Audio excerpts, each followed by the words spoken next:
Donc bonjour à tous, dans cette vidéo je vais vous présenter ce que sont les divisions euclidiennes et ainsi que plus tard dans la vidéo les multiplications posées.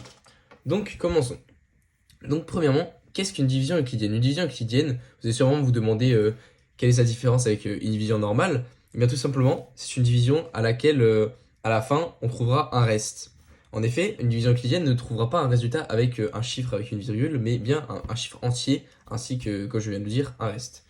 Donc pour que ce soit plus clair, je vais vous faire un petit exemple. Prenons 17 divisé par 5, tout simplement.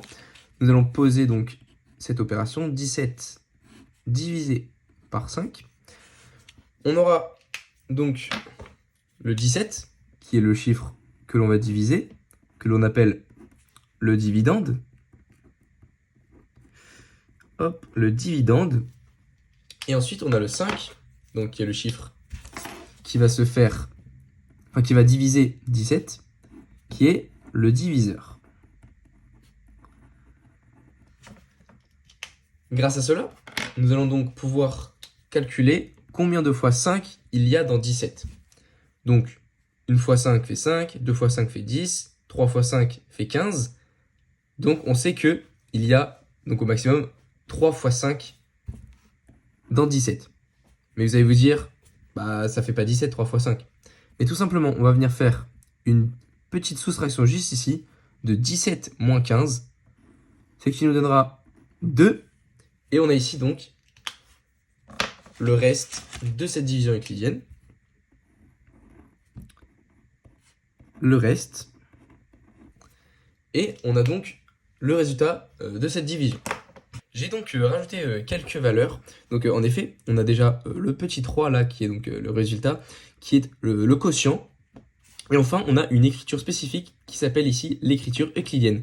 Donc on a 17, donc le dividende, qui est égal à 5, le diviseur, multiplié par 3, le quotient, plus le reste. Voilà, donc c'est assez logique, mais c'est toujours pas mal de l'avoir sous cette forme, puisque c'est peut-être un petit peu plus clair, plus compréhensible, tout simplement. Donc, dans cette deuxième partie de la vidéo, je vais vous présenter les multiplications, et plus précisément les multiplications posées. Donc quoi de mieux pour vous faire comprendre ce que c'est qu'un exemple. Donc, imaginons, nous allons prendre 26 multiplié par 37. Tout à fait au hasard. Nous allons calculer cela. Donc, pour poser une multiplication, il faut toujours aller étape par étape, unité par unité. Donc, premièrement, nous allons prendre la ligne du bas, et donc c'est à partir de celle-là qu'on va multiplier celle du haut. Je vous explique.